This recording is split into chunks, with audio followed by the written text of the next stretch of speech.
In this lesson, we're going to introduce ourselves to one of the new functions that we learn in grade 10. This time, it's the hyperbolic function, which create hyperbolas. The graphs are called hyperbolas. And we're specifically going to look at hyperbolic functions of the form y equals a over x plus q.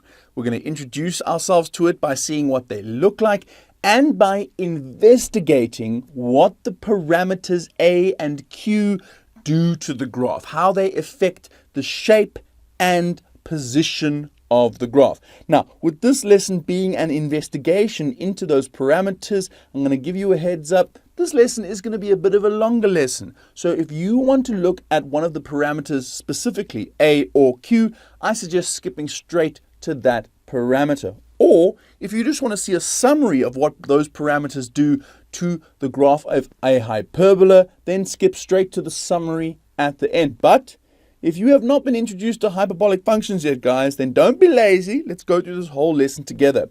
And a heads up as well, there are no worked examples at the end of this lesson, guys. If you want to practice some examples of hyperbolic functions, I suggest that you go check out Hyperbolic Functions 2, or maybe even Applications of Functions 1, or Relationships between Functions 1. Any one of those lessons have loads of examples for working with hyperbolic functions.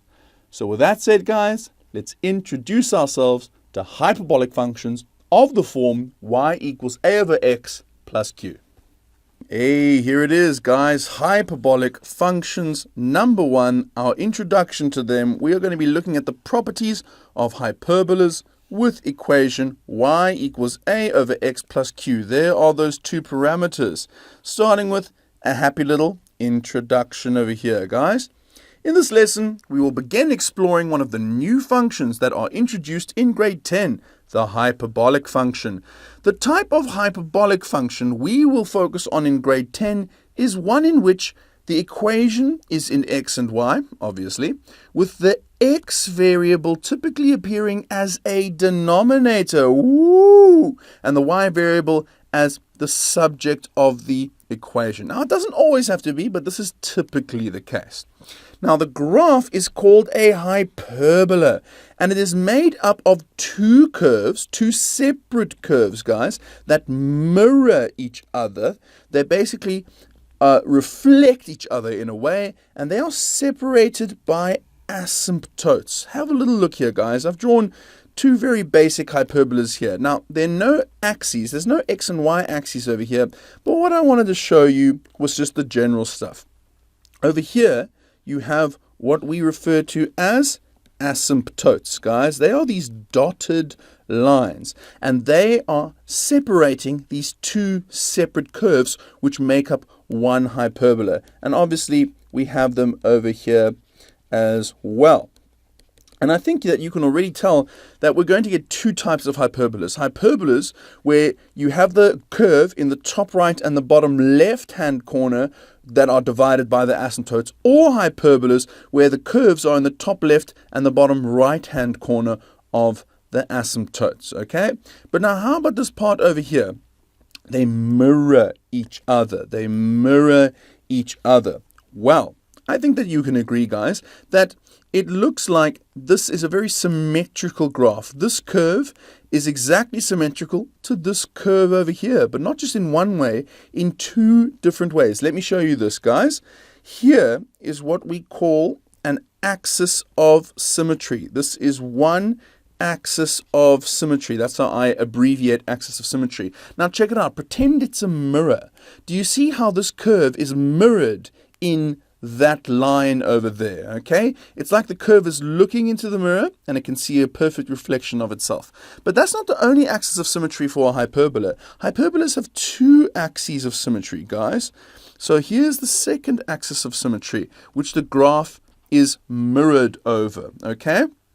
So it's like this piece and this piece, they're looking into this other mirror over here and they see their reflection going off over there. Obviously, this hyperbola over here has the exact same axes of symmetry. There's one over there, and there's another one over here like this. Okay, axes of symmetry right over there.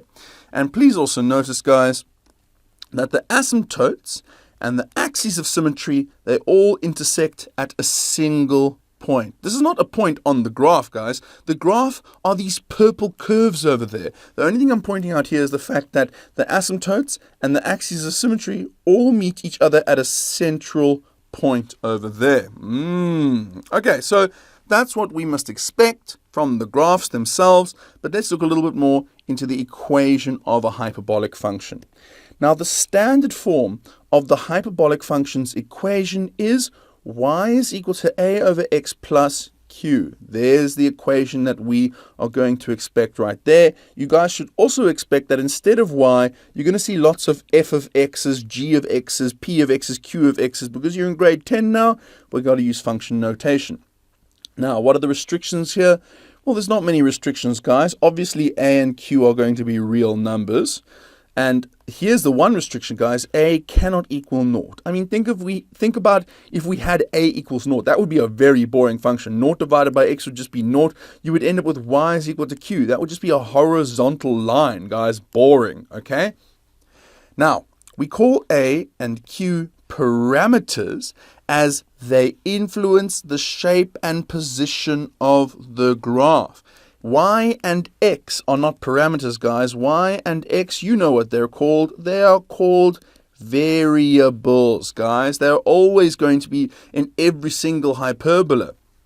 And these a and q's, they're going to be different in every single hyperbola. And they together are going to affect the shape and the position of the graph. Let's see little examples of that, guys. So, for example, here are the equations and graphs of two hyperbolic functions that look different because of the different values for parameters a and q. So here's one of our equations over here, guys. Let me write it a little bit bigger for you. Y is equal to minus 2 over x plus 3. Now, what are the a and q parameter values here? Well, just a reminder, the standard form is y is equal to a over x plus q. And I think that all of you will very quickly agree with me that q is equal to a positive 3 over there, okay? But now what is my a value equal to? Well, guys, check it out. For the a value, you're not just looking at that 2. Look at the fact that this whole fraction is negative. The a value is negative 2. The a value is negative 2 over there. And this a value of negative 2 and this q value of positive 3 results in a function that looks like this, okay? Look at where that horizontal asymptote is. Well, where's the vertical asymptote? Well, the vertical asymptote in this case is actually hiding, guys. It is on the y-axis over here, okay? So I'm just going to draw these dotted lines really close, but just to show you that there's an asymptote, it's separating these two curvy curves over there, and these curves happen to be in the top left and bottom right hand corner of the asymptotes. A and Q make this hyperbola look like that. Let's check out this hyperbola over here. What's the equation of this guy? Let me draw a little bit bigger, or let me write a little bit bigger for you rather. Y is equal to 5 over x minus 2. What are our A and Q values over here?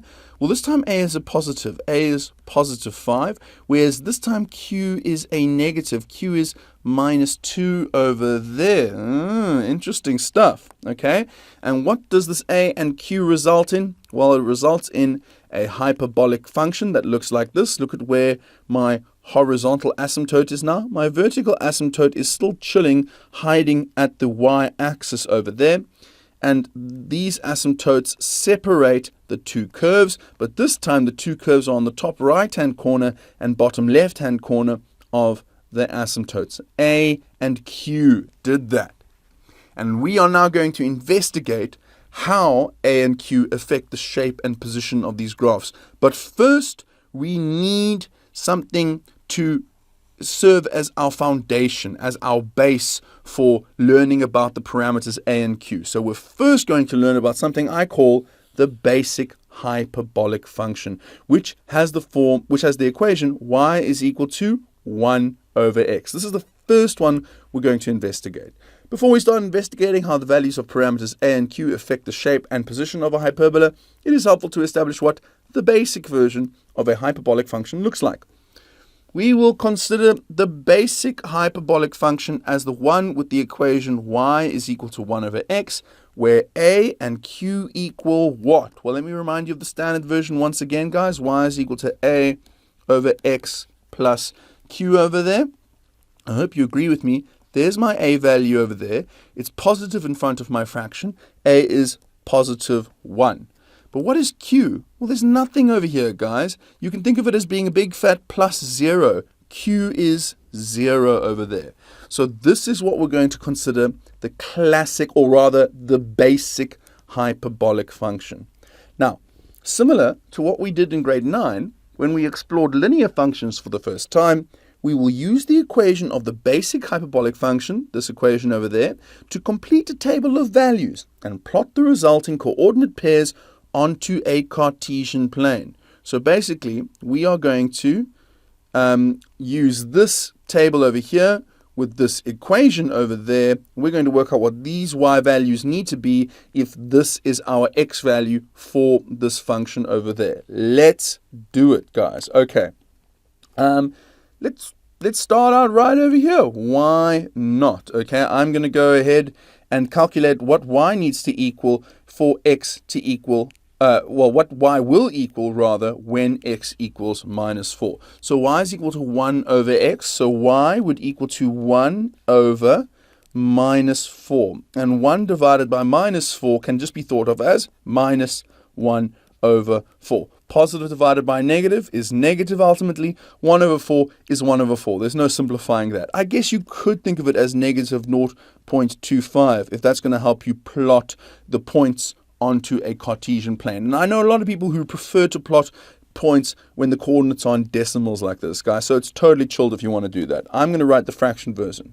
Minus 1 over 4 is what y equals when x is equal to minus 4. Now, I'm not going to show you the manual calculations for every single y value here, guys.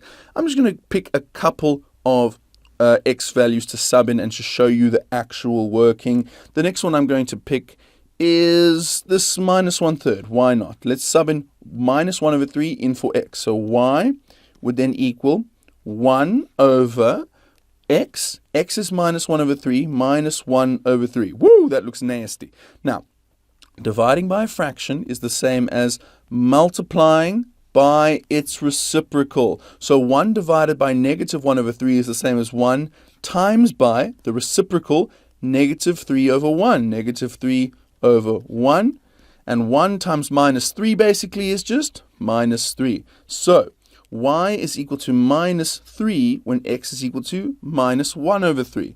The next one I'm actually going to show you the working for, guys, is x equals 0, because something really important happens when x equals 0. Check this out. If x equals 0, then we know that y is equal to 1 over x, which is 1 over 0. Oh my goodness, guys.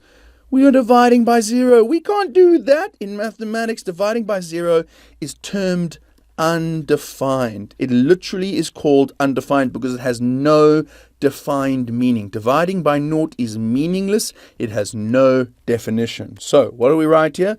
Well, the result for y when we made x equals 0 was undefined. It has no meaning in mathematics. Okay, so the next one I'm actually going to show you for realsies is how about when x is equal to a quarter? Boom, right over here. If x is equal to a quarter, then y is equal to 1 over a quarter. Dividing by a fraction is the same as multiplying by its reciprocal. So this is the same as 1 times by 4 over 1. That's basically 1 times 4. Bada bing, bada boom. Y will equal 4 when x is equal to 1 over 4 like that. Okay? And I'm going to choose one more value to actually calculate for realsies. How about over here? Nope, actually, I'm prejudiced against 2. I'm going to go with 3. What would y equal when x is equal to 3? Well, y would equal to 1 over 3. And that's all that we can do there, guys. No more simplifying that. 1 over 3. And like I said before, guys, if you find it helpful to rather work with decimals, you can think of minus 1 over 4 as minus 0.25. Just like you can think of 1 over 3 as 0.3 recurring, if that's going to help you plot these points. Okay, so I've showed you enough actual working for all of these y values. Why don't you guys go ahead and work out the rest of the y values? I'm going to fill them in so long. Let's see if we get the same result. And there you have it, guys. That's a lot of different points that we can now plot on a Cartesian plane and connect with a nice smooth curved line to see what the graph of the basic hyperbolic function looks like. Just to make sure you understand what I mean, guys, when we found out that y was equal to minus 1 over 4 when x is equal to minus 4, that tells us that the point minus 4 minus 1 over 4 lies on the graph of the function, which means we can plot it as well as all these other coordinate pairs over here and then connect them to see what the graph looks like. This is going to be an interesting situation because it's not like you can plot the point naught undefined on a Cartesian plane. Oh, let's see what's going to end up happening over there. And for those of you thinking, ooh, I bet that's where the asymptote comes from, you are absolutely right, guys. Okay. Let's keep moving for now, though. Here we go. We're going to focus on that x equals naught. As should be clear, we hit a problem when x equals naught. Remember, guys, we got y is undefined, okay? Now, it is important that we investigate what happens with the function when we sub in values for x that get increasingly close to 0. So have a look at what I've done over here, guys. I've chosen some x values that get really close to 0. We already know that y is undefined when we hit x equals 0. But how about for the x values that are really close to 0, the negative values that get closer and closer to 0, as well as the positive values that get closer and closer to 0. Let me show you what these are in decimals so that you can see that we're getting really close to 0 with these x values. Minus 1 over 10 is minus 0.1. Minus 1 over 100 is minus 0.01. Minus 1 over 1000 is minus 0.001. Now, guys, I think you can agree with me. That is not 0, but my goodness, it's a small value, and we're getting closer and closer to 0. Just like over here on this side, we have 0.1 over here, 0.01 over here, and 0.001, until finally hitting just a plain old boom, naught over there. So we're going to sub in x values that are really close to 0 and get closer to 0. Let's see what happens with the y values. Okay, let's do this, guys. Now, where am I going to show some of my working? Let me show some of my working right up here. Okie dokie. So for this y value here, what are we going to get when x is equal to minus 0.1 with y? Well, let's have a look. We know that the equation was what, guys? Y is equal to 1 over x. So here, y would equal to 1 divided by minus 1 over 10, which is the same as 1 times by minus 10 over 1, which is the same as minus 10. In other words, we see that when x is minus 1 over 10, we end up with y is equal to minus 10. Now that tells us that there's a point on this graph which has the following coordinates, minus 1 over 10 and minus 10. In other words, guys, the graph totally exists when x is quite a small number, negative 0.1, okay? We have a point that lies at x value negative 0.1 and y value minus 10. Now, how about if we get really, really small? Well, check out what happens, guys. If I had to do the same calculations here with these values, I would end up with the following answers for my y. Over here, I would end up with minus 100. Y would equal minus 100 if x is equal to minus 1 over 100, whereas y would equal minus 1,000 if we made x equal to minus 1 over 1,000 over there. So that's an enormous y value for a really, really, really small x value. But the big important point here, guys, is that over here, this shows that there's a point, minus 1 over 1,000 and minus 1,000, that lies on the graph. In other words, the graph exists for these tiny values of x's, and the same is true over here. If we made x 1 over 1,000, we would get a y value of 1,000. It means that the graph exists for this tiny value of x, just like it exists for this tiny value of x, just like it exists for this tiny value of x. But the graph when x equals 0 does not exist because y is undefined when we make x equal 0.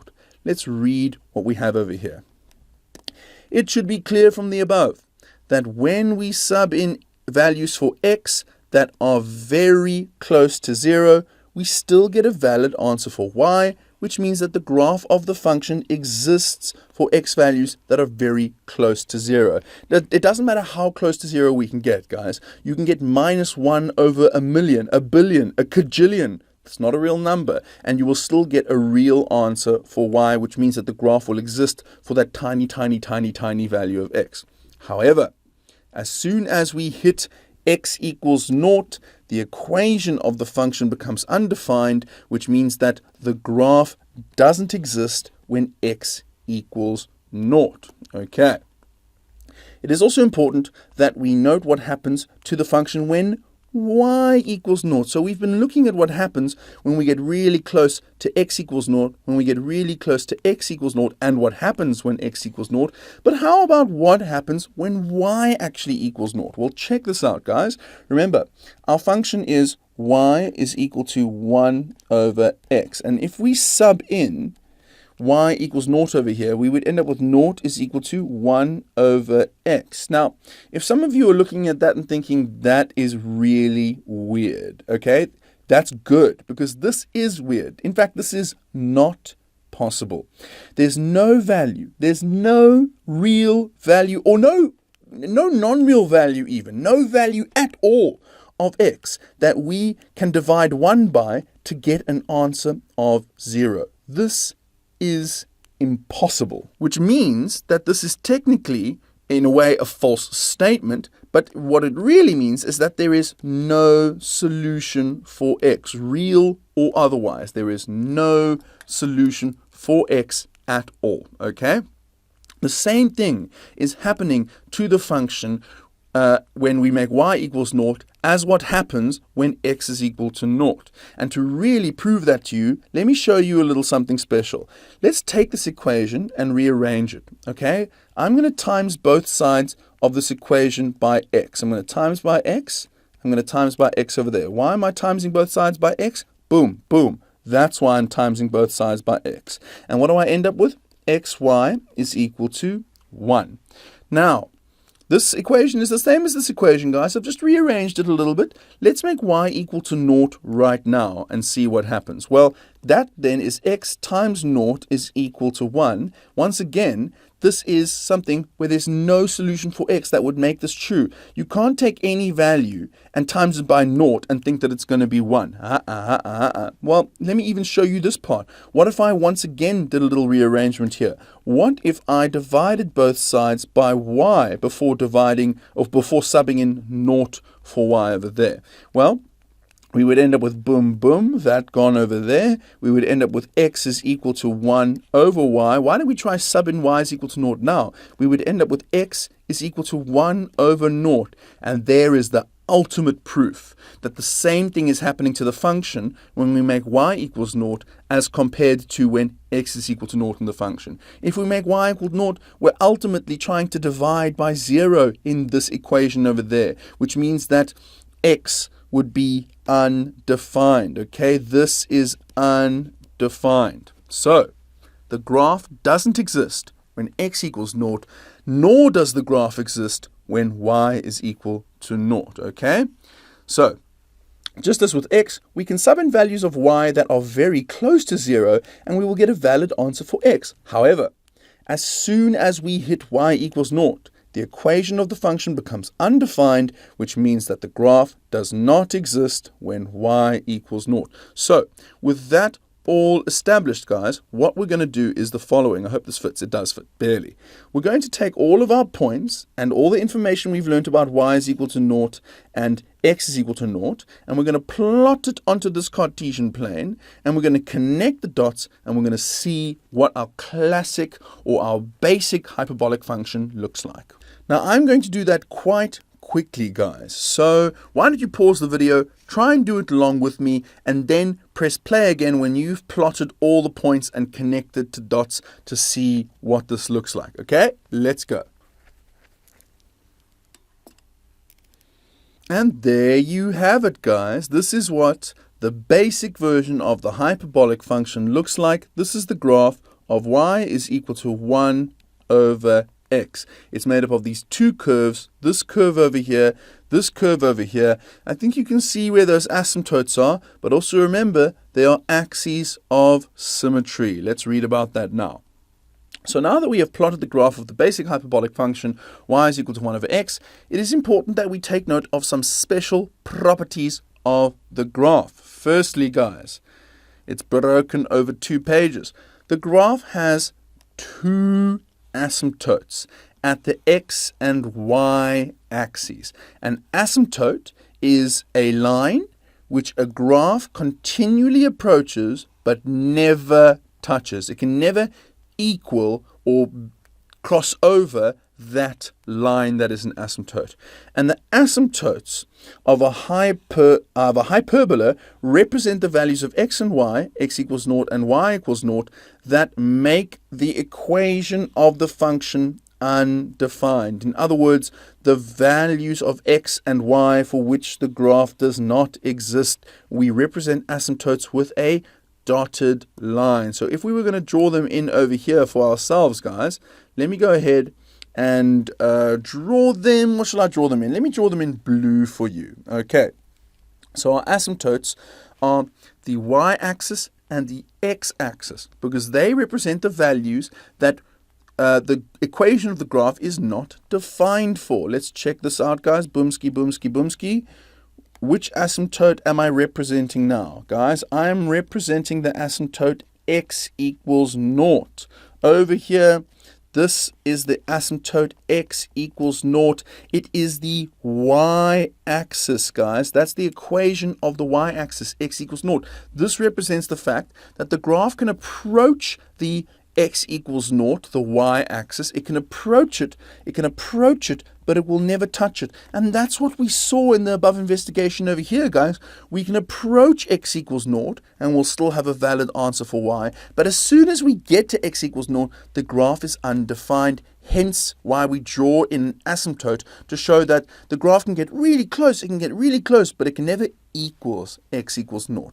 But that's not the only asymptote, guys. We also have a horizontal asymptote over here, and that horizontal asymptote is the x-axis, guys, because the x-axis has the equation y equals 0, okay? Y equals 0, which is the x-axis over there, okay? Once again, the graph can approach y equals 0. It can approach y equals 0, but it will never touch y equals 0. Okay. Looking very sexy so far, guys. Let's keep reading. Ooh, here we go. The graph does not intercept the axes. In other words, there are no x or y intercepts. This is because of the asymptotes that lie on the axes. So that should make sense, guys. I mean, if our axes are literally asymptotes that the graph can approach but never touch, that means the graphs are never touching the x and y axes. Hence, there will never be x and y intercepts, at least not for the basic hyperbolic function, okay? Here we go. Very important, guys. The domain of the graph is x is the element of real numbers, but x cannot equal 0. Now, in applications of functions 1, we work a lot more with domain, but very quickly, guys, domain are all the x values for which the graph exists. And I think you'll agree it exists for every x value except 0 in this case. That's why the domain is x is the element of real numbers, which is a fancy way of saying x is everything except 0. X does not equal 0. Okay? Similar thing for range, but range is about the y values for which the graph exists. The range of the graph is y is the element of R, but y cannot equal 0. In other words, y can be anything except 0. Again, just like domain, we do a lot of range questions in applications of functions number 1 if you want to practice some domain and range stuff. Now, very important over here, guys.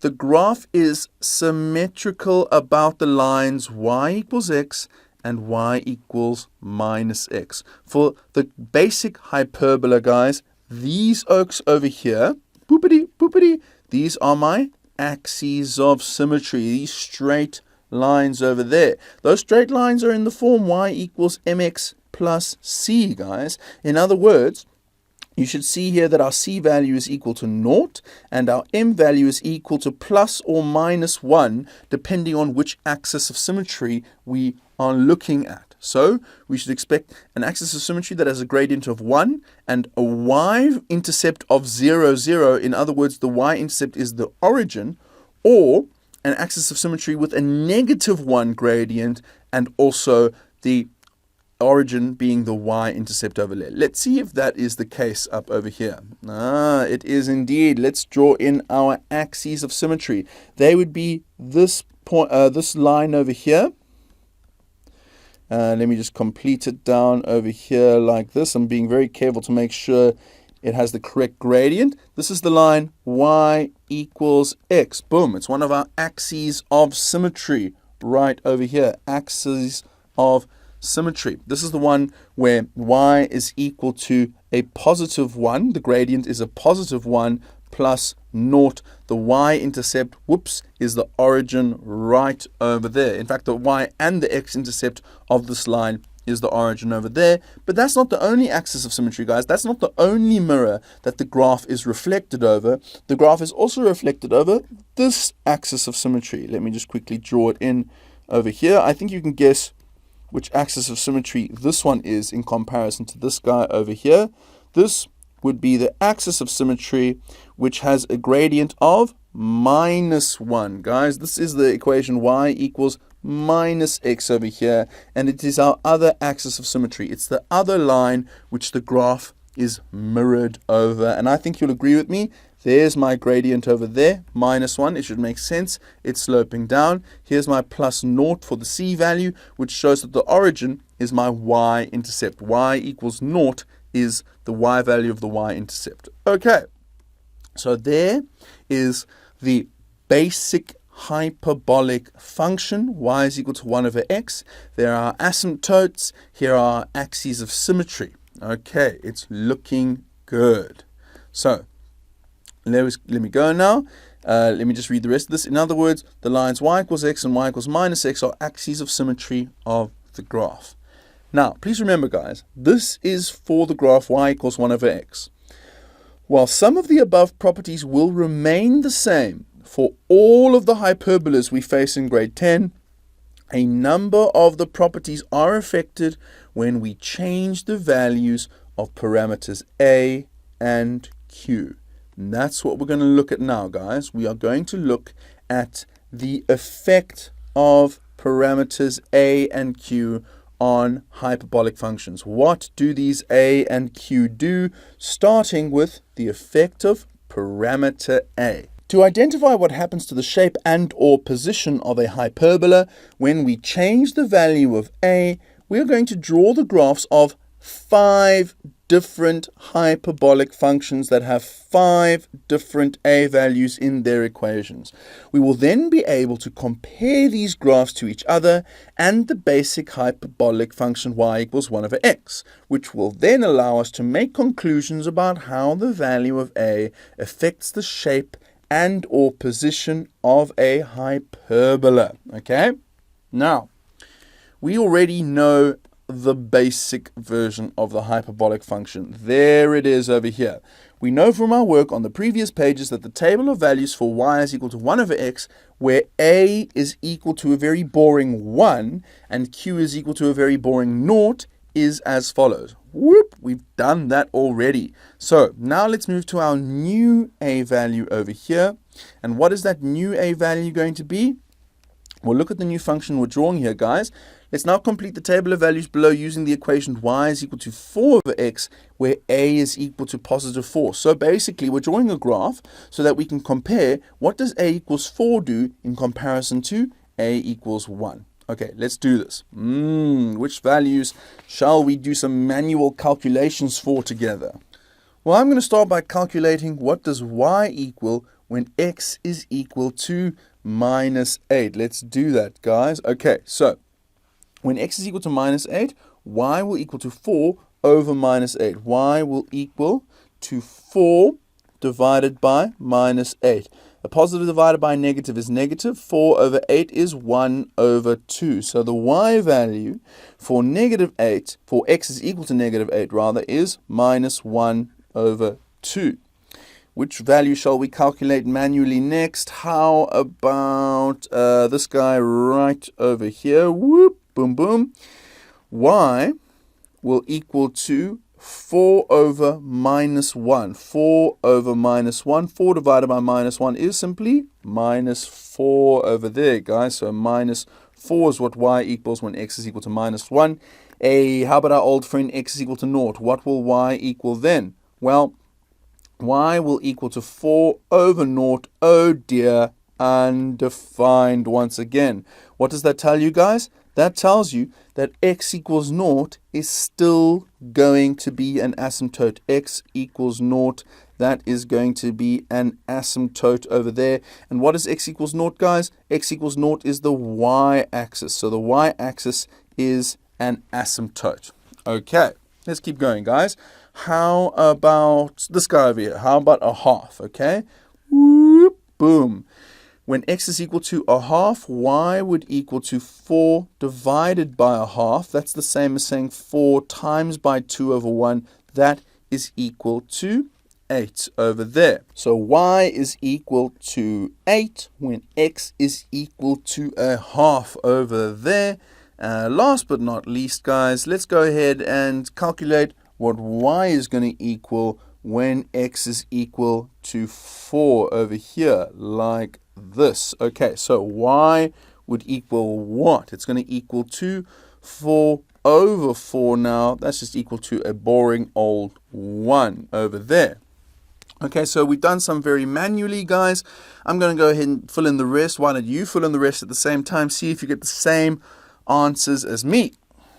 There we go, guys. That wasn't that hard, was it? There we go. We've got a nice table of values which we can use to plot y is equal to 4 over x. But before we do that, guys, with the table above, with the above table complete, let's complete the next table of values below using the equation y is equal to 9 over x, where a is equal to 9 now, guys. Let's see what we have here.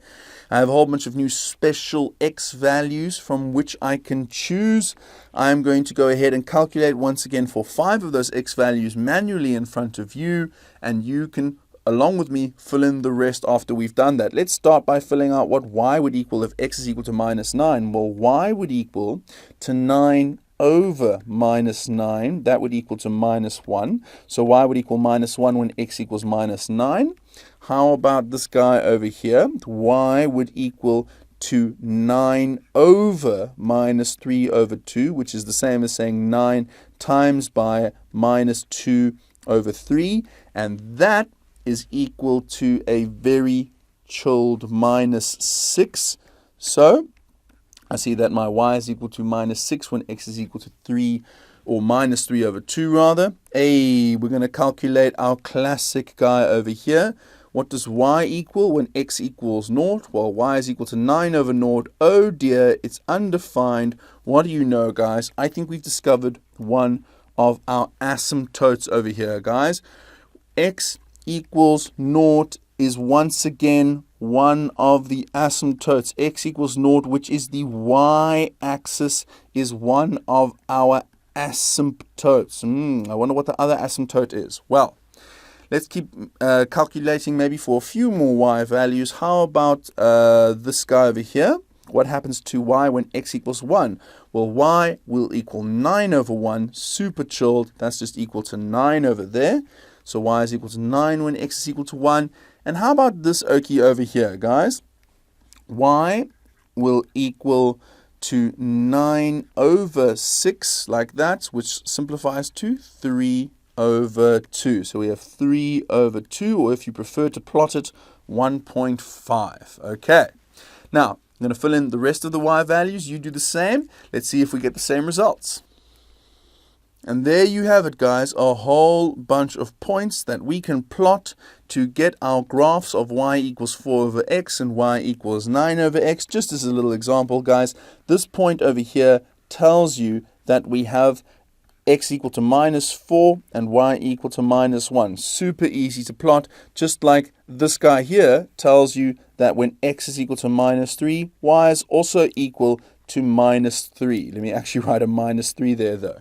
Okay, but now, guys, while we have all the points we need to plot the hyperbolas with equations y equals 4 over x and y equals 9 over x, it is important to note that our two new hyperbolas still have asymptotes at the axes, i.e. the lines x equals 0 and y equals 0. X equals 0 is, of course, the y-axis, whereas y equals 0 is the x-axis, guys. This is because of what happens when we sub x equals 0 and y equals 0 into the equations of the functions.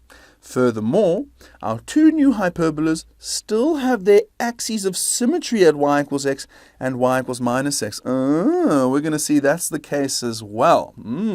So basically, can you see that the a values, it's looking like the a values at the moment don't affect where the asymptotes are, nor do they affect where the axes of symmetry are, because we changed the a value to 4 and 9, yet the asymptotes and the axes of symmetry you're soon going to see are in exactly the same place. Let's plot these suckers.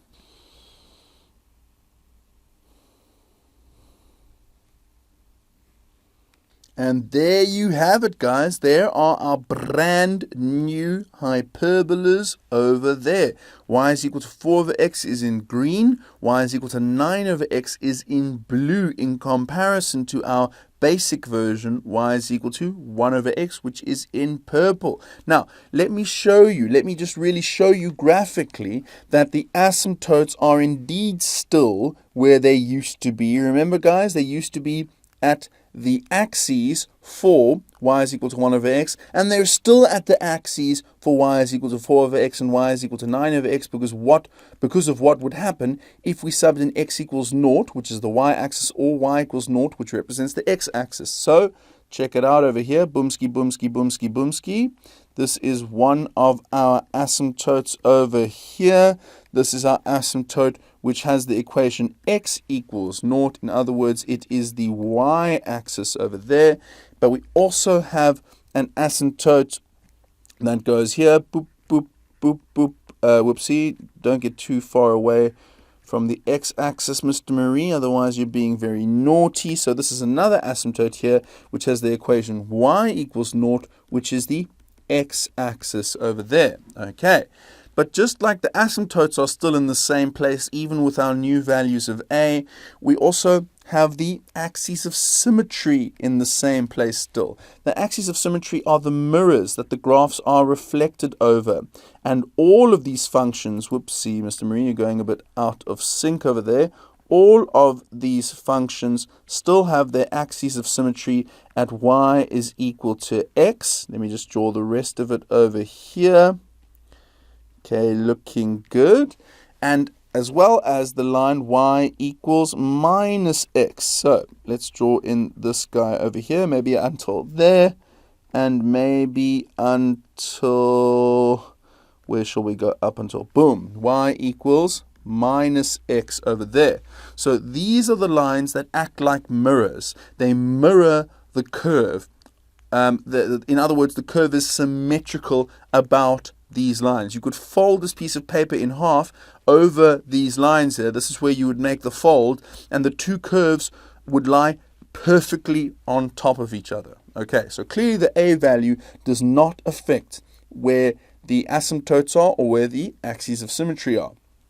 But once we have plotted our two new hyperbolas, it should be clear that the value of a can have the effect of stretching or compressing a hyperbola vertically relative to y is equal to 1 over x. In other words, in comparison to y is equal to 1 over x.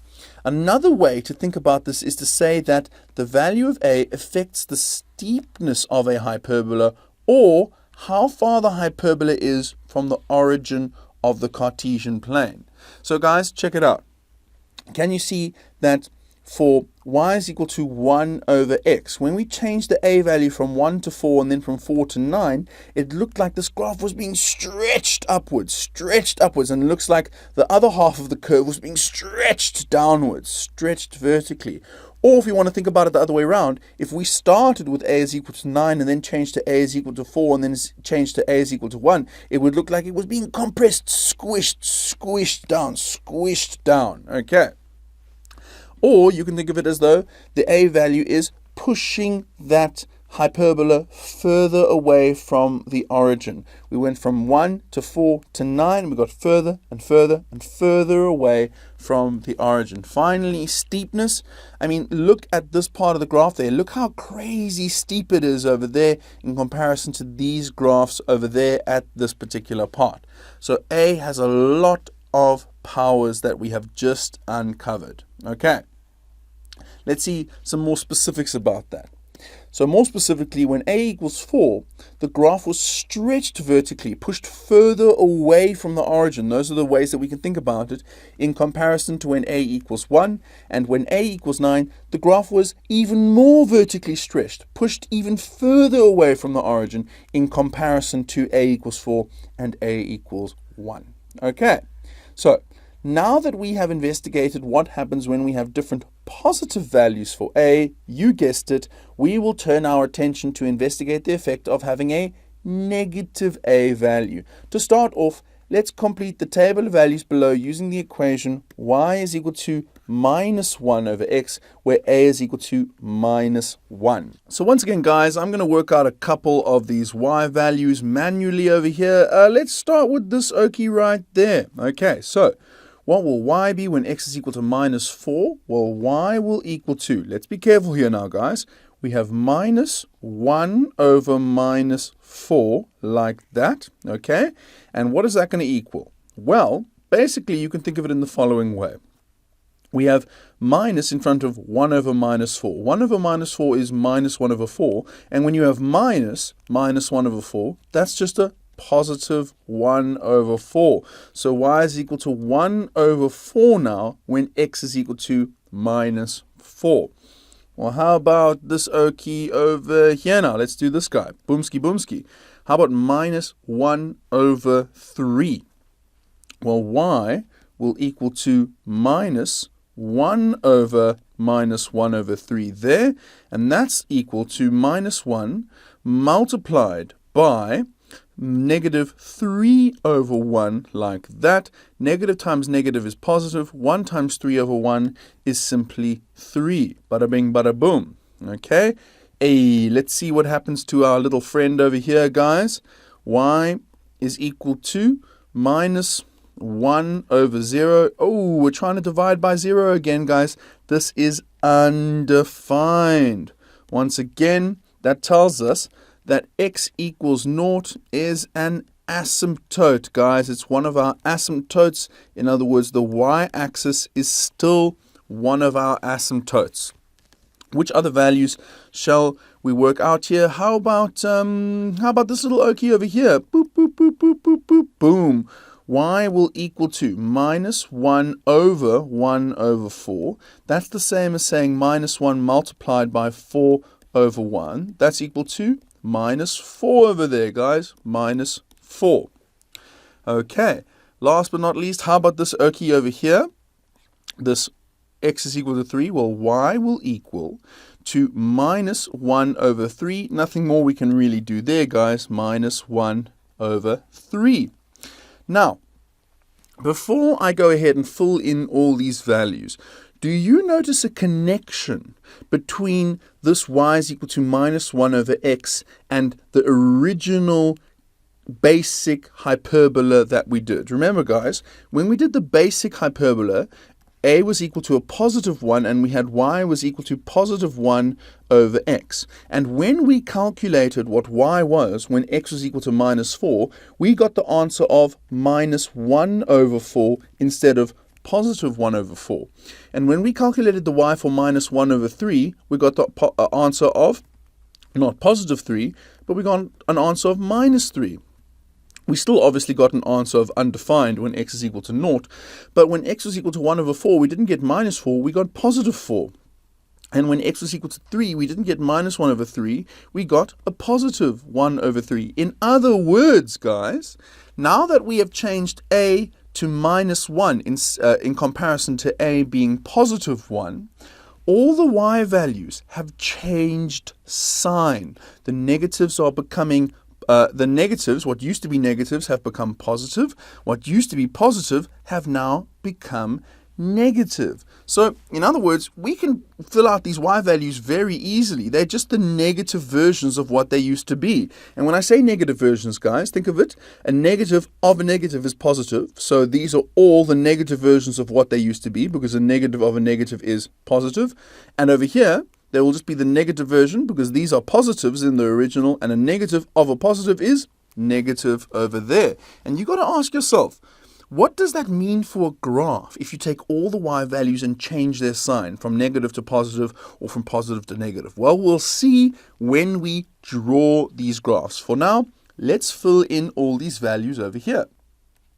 There we go, guys. Now, we are going to compare this to other negative a values. We started with a is equal to -1. Well, now we're going to look at the negative versions of the two other a values we did. We did a equals +4 and a equals +9. So now we're going to look at what happens when we have a is equal to -4 and a equals to -9 over there, guys. Okay, so let's do this guy over first. We are going to complete this table of values using y is equal to -4 over x, and this is where a is equal to -4. And I'll do a few of these, guys, manually, but we know a new way to fill out these y values very quickly, because we know that these y values will just be the opposite sign of the y values we got when we had y is equal to +4 over x, and that's where a was equal to a +4. Let me do a couple of them for you, though, guys. Let me go ahead and do maybe this guy over here, okay? Y will equal to -4 over x, so it's -4 over -8, guys. We have a negative and a negative, so the answer is going to be positive. It's going to be positive 1 over 2. Let me just do 3 of these, shall I? Let me go ahead and do this one over here, because I really just want to show you every time, for these functions at least, that when we sub in x is equal to 0, what's going to happen to y? Y is going to equal to -4 over 0. Oh my goodness, it's undefined over here. So that means that we have an undefined equation at x equals 0, which once again means, guys, that our asymptote is at x equals 0, which is the y-axis. Obviously, that's not the only asymptote, guys. We have 2 asymptotes. Let's do one last little manual calculation over here. How about what y is equal to when x is equal to 4? Okay, y would equal to -4 over 4. 4 over 4 is 1, so the answer is -1 over there.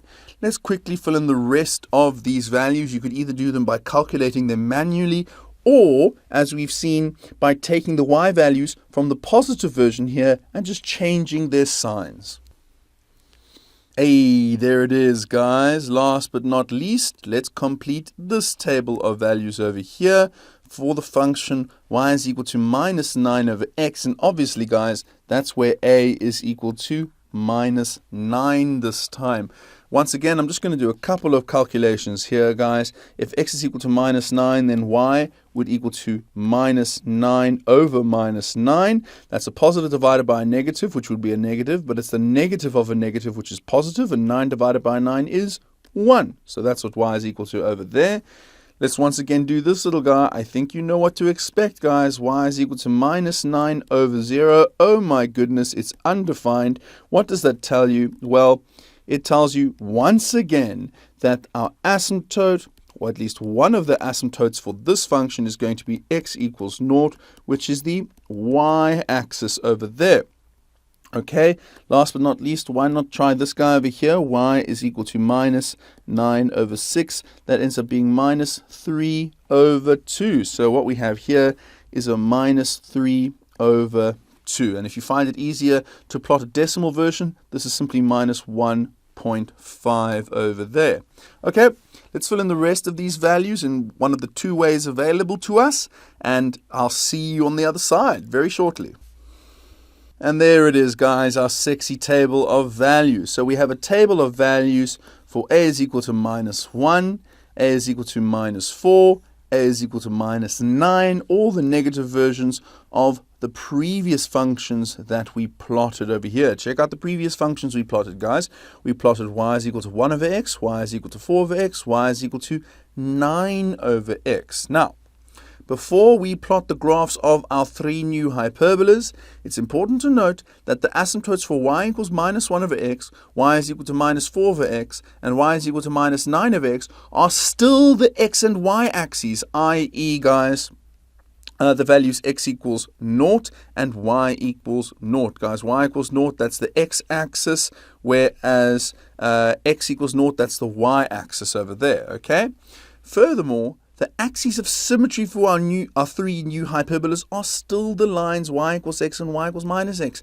We're going to see that just now, Okies. Now, I showed you over and over again, guys, how we know that the y-axis is still an asymptote. But let me just very briefly show you how we know that the x-axis, i.e. y equals 0, is an asymptote. And let me show you using y is equal to minus 9 over x. Okay, where do we have some space to work with? Not up there, that's for sure. I think I'm going to have to work over here. Okay, so we're going to show that the y-axis, or rather the x-axis, i.e. y equals 0, is not okay.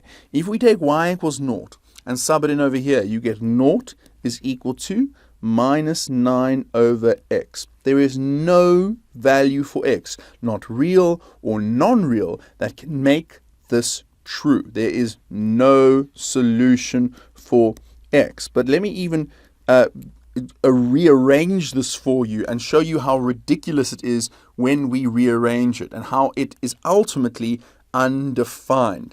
Let's say we times both sides out by x. I know how ridiculous that is, guys, because look what would happen, okay?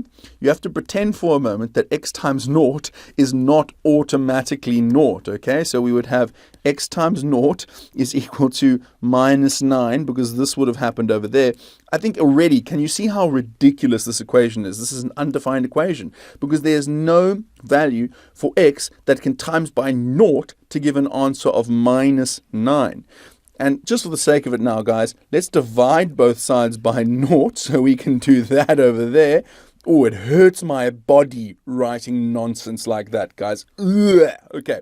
And then you should see here that if we start with 0 is equal to minus 9 over x in a very perverted, disgusting way, we can end up with x is equal to minus 9 over 0. All of it is ultimately nonsense because this is an undefined equation. We are trying to mess around with 0 in horrible, unnatural ways that are not allowed, not defined in mathematics. Okay, so this basically shows that the function's equation is undefined at y equals 0. In other words, y equals 0 is an asymptote, and y equals 0 is obviously the x-axis. And this will be the same for no matter which of the above functions we use. Okay, so with that said, guys, I'm now going to go ahead and plot those three new functions. Go ahead and plot them with me. Take the points that we've learned, and you're going to see something interesting happen now.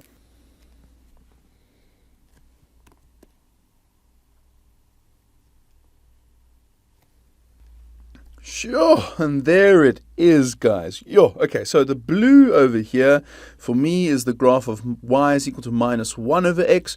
The green over here is y is equal to minus 4 over x. Remember, guys, it's two curves for an asymptote.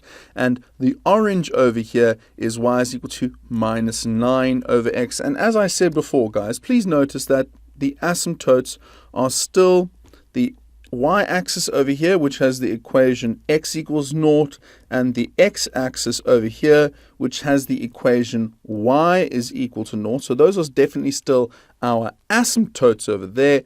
And the axes of symmetry are still indeed our lines y equals x and y equals minus x. Y equals a positive x is over here, guys. Okay, so this is y equals positive x, and boopity boopity boopity boopity boopity boop. Let me just complete it over here. Try and do that neatly.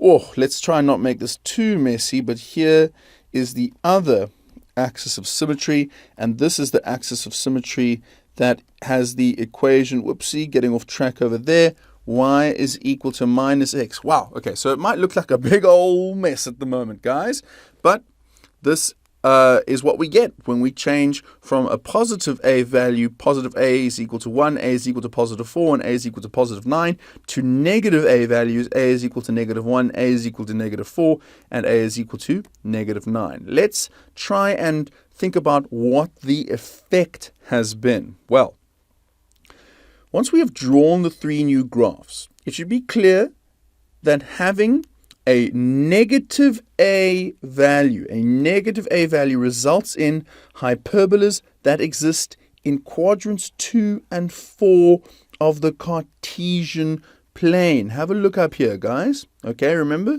Cartesian plane is divided into 4 quadrants. Quadrant 1, quadrant 2, quadrant 3, quadrant 4. When it comes to our functions that we've drawn here, the positive a values were in quadrants 1 and 3, whereas the new functions with these negative a values are in quadrants 2 and 4 over there. So these are in quadrants 2 and 4, which is in contrast to the hyperbolas with positive a values that exist in quadrants 1 and 3. Positive a values that exist in quadrants 1 and 3. More specifically, guys, we should notice that the hyperbolas with a values minus 1, minus 4, and minus 9 are the reflections of the hyperbolas with a values 1, 4, and 9 respectively. We can think of the reflections as either being in the x-axis or the y-axis. That's a fancy pants way of saying you can think of the x-axis or the y-axis as being the mirror that these graphs reflected over. Let me use one as an example, guys. Let's use our function, let's use the middle ground function over here, guys. The function y is equal to minus 4 over x and y is equal to 4 over x. So I'm going to highlight these two suckers now, guys. Let me highlight them. I'll highlight them in the same color. Y is equal to 4 over x. Have a look at this. Here is y is equal to 4 over x, as well as over here. Remember, it's two curves for a hyperbola. I'm actually going to highlight them in a different color, I've decided. So here we go. I'm going to highlight y is equal to minus 4 over x in green now. So whoop, whoop, boom, and whoop, whoop, boom over there. Now please notice that y is equal to 4 over x with the positive a value over there. It has two curves. And notice that the graph y is equal to minus 4 over x has these two curves over here. Now, do you see how these are the reflection of each other? You can think of the x-axis as being the mirror, and this yellow curve is looking directly at the mirror, and it sees its reflection over there. Just like this yellow curve here is looking into the mirror that is the x-axis, and it sees its reflection going over there. But you can also think of the y-axis as the mirror. For example, if the y-axis is the mirror, look at y equals 4 over x. This curve is looking into the mirror and it sees its reflection on the other side looking back. Just like y equals 4 over x over here, it's looking into the mirror and it sees the reflection of y equals minus 4 over x looking back. So basically, a negative a value results in the reflections of the positive a value versions, and we can think of that reflection as either being in the x-axis or the y-axis. They are equivalent for these functions over here. Okay. Now, that's not the only thing that we should notice, guys. We should also notice that similar to the different positive a values that we looked at above, negative a values can also have the effect of stretching or compressing a hyperbola vertically, which can be thought of as the a value affecting the steepness of a hyperbola or affecting how far the hyperbola is from the origin of the Cartesian plane. So those are two different ways of thinking about that effect of stretching a graph vertically or compressing it vertically. And with that said, guys, we are now going to summarize what we have learned about the influence of parameter a on the shape of a hyperbola with equation y is equal to a over x over there. So, whoopsie, very specifically, guys, we are looking at summarizing what we've learned about the parameter a for y is equal to a over x, where q is equal to 0 in y is equal to a over x plus q. So, what I'm basically saying here, guys, is really important. And that is that the conclusions we're about to make here are only completely true for when q is equal to naught, because sometimes some of these conclusions are not going to be valid. They're not going to be correct for Q values that are not naught. But we'll see later which of those conclusions don't still hold when Q is not equal to naught. So what we're doing at the moment is we're summarizing what we've learned about A, but when Q is equal to naught. Okay. What have we learned about the A value that is positive? Okay. The A value that is positive, in other words, when A is greater than naught with Q equal to naught. Well, what we learned was that the graph then exists where? The graph exists in quadrants 1 and 3, guys. Quadrants 1 and 3. So the graph will be up here. Whoop, boomski. It'll have that general shape. And whoop, boomski, that general shape over there. Please notice, I'm not hitting the y or the x-axis, and that's because when Q is equal to naught, the y and the x-axes are the asymptotes over there. Okay, so that's one thing we've learned, guys. What else have we learned? Well, the effective parameter A continued. We learned that when A is negative, in other words, when A is less than naught with Q equal to naught, we learned that then the graph exists where, guys? Whoa, Mr. Marie, you can write a little bit more neatly than this, please, Boo. The graph exists in quadrants 2 and 4 when this happens, guys. 2 and 4. So the graph would be whoop, boomski over there, and whoop, boomski over there. Okay. Once again, please notice my y and my x-axes when Q is equal to naught are my asymptotes. What did we learn about changing the sign of A? Well, we learned that changing the sign of A, either from positive to negative or from negative to positive, that reflects the graph. It reflects the graph in what? What is going to be our mirror? It reflects the graph in the x or y axis, guys. Not both. Not both. We could think of it as either reflecting the graph in the x-axis or reflecting the graph in the y-axis. Okay. What's the last thing that we learned, guys? Well, we learned that the value of A can compress or stretch the hyperbola vertically. There's a fancy pants word that means compress or stretch, and that word is dilate. So the value of A can dilate the hyperbola vertically relative to when A is equal to plus or minus 1. We can also think of the value of A as doing what, guys? As determining how far away,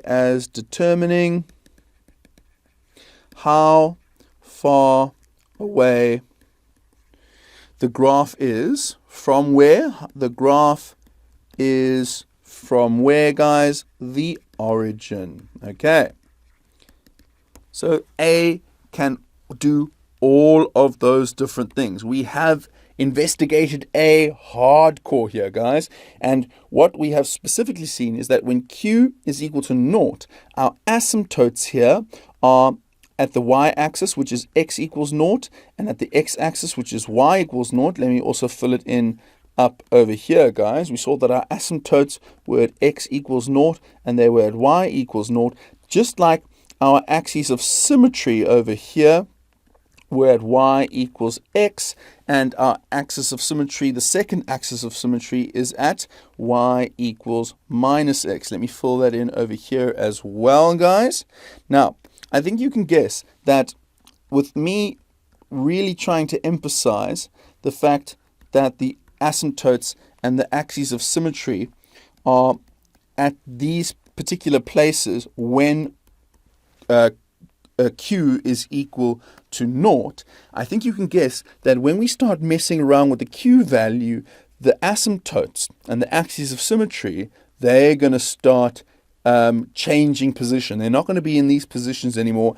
And when we start messing around with the Q value, then we're going to have a different conclusion for this as well. The fact that if A is negative, the graph is going to be in the second and fourth quadrants, whereas when A is positive, the graph is going to be in the first and third quadrants. Because when we start messing around with the Q value, you're going to see that we can't just automatically say the graph will only be in 2 quadrants. Because very often when we start messing with the Q value, the graph actually is in 3 different quadrants. But we're going to see that now because we are now going to be looking at the effects of parameter Q. We're moving on from A. We've learned everything about A that we need to.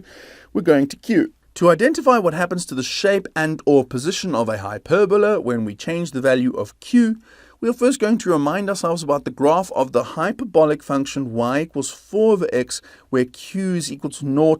And just to remind ourselves, what was the a value here, guys? A was equal to 4 over here. But what I'm very interested in now is the q values. And for this function, q was equal to a big fat 0. We will then choose 2 different values for q and draw the resulting graphs, which will then allow us to make conclusions about how the value of q affects the shape and or position of a hyperbola, especially relative to this okie over there. Now, I hope you agree with me, guys. We know from our work on the previous pages that the asymptotes for y equals 4 over x, where a is equal to 4 and q is equal to 0, occur at the x and y axes. In other words, y equals 0 and x equals 0. And the table of values is as follows. So we already completed this table of values. Please note, this table of values over here is for y is equal to 4 over x with those a and q values. And we should remember that the asymptotes are over there. We also know where the axes of symmetry are as well, guys. The axes of symmetry are also at y equals x and at y equals minus x. Okay, so this is what we're going to compare our 2 new hyperbolas to, guys. Let's see what our 2 new hyperbolas to. Let's see what our 2 new hyperbolas are.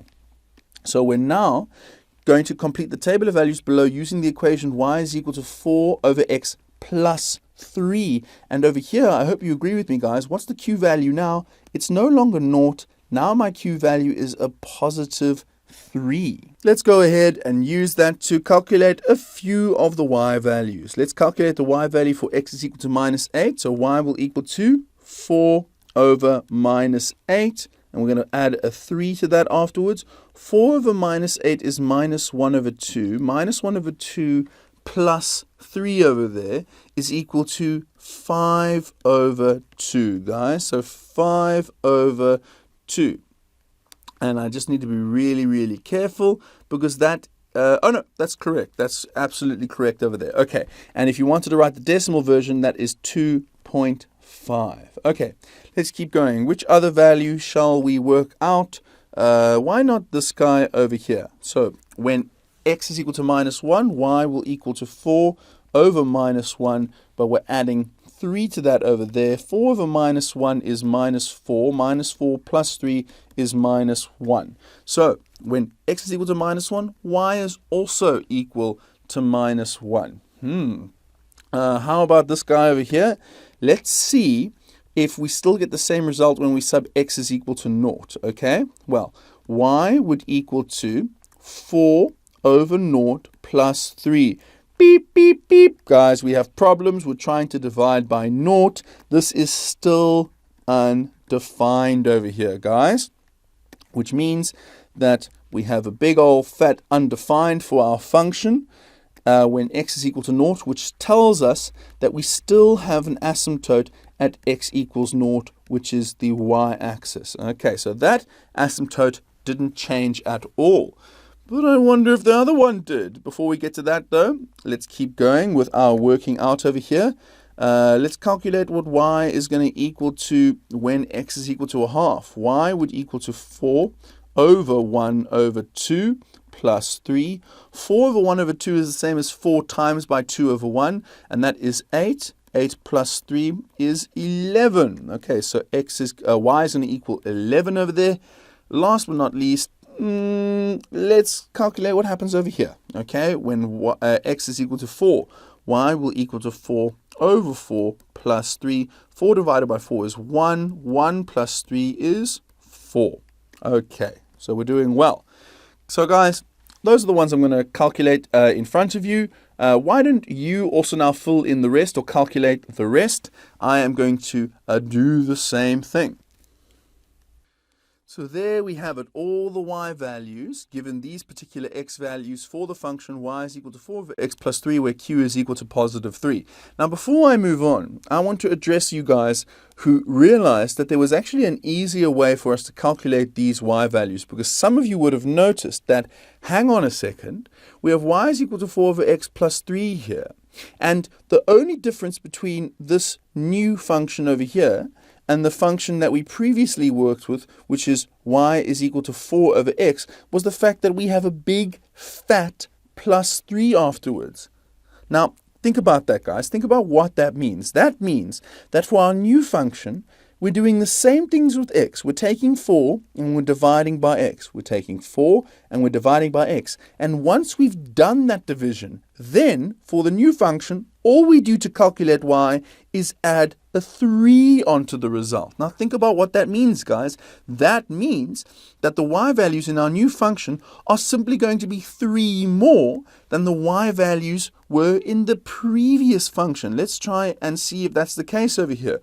Look at that, guys. Y was equal to 1 when x was equal to 4. But now, y is equal to 4 when x is equal to 4 instead of 1. Guys, that's because our new function is simply adding 3 onto our y values after we have done the 4 divided by x. So every y value is 3 more than what it used to be. Go ahead, take any of these y values, compare them to the new y value here. You'll see that it's 3 more. The y value is 3 more because of that q is equal to positive 3. I wonder what effect that's going to have on the graph, on the shape or position of the graph. Oh, well. Let me give you a hint, because I'm soon going to show you that even though one of our asymptotes is the same, the other asymptote is no longer at the x-axis. It's no longer y equals 0. So check this out, guys.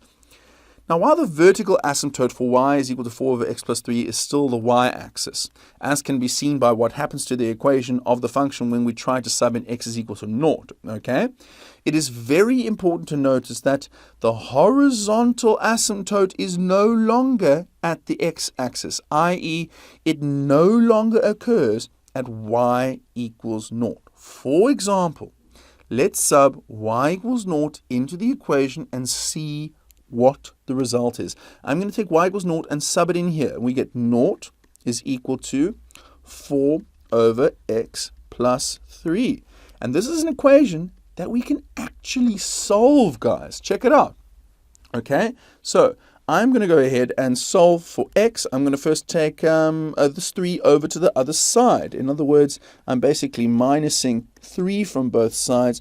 And what do I end up with, guys? I end up with minus 3 is equal to 4 over x. I'm now going to times x on both sides. Why am I doing that? It's because I want to take that x over to the other side. What happens? Boom, boom. That's what happens. And what do I get left with? Well, I get left with minus 3x is equal to 4. What are we going to do? Well, we want this minus 3 over on the other side. In other words, I'm dividing by minus 3 on both sides. However you want to think about it, guys. Boom, boom. That's what happens over there.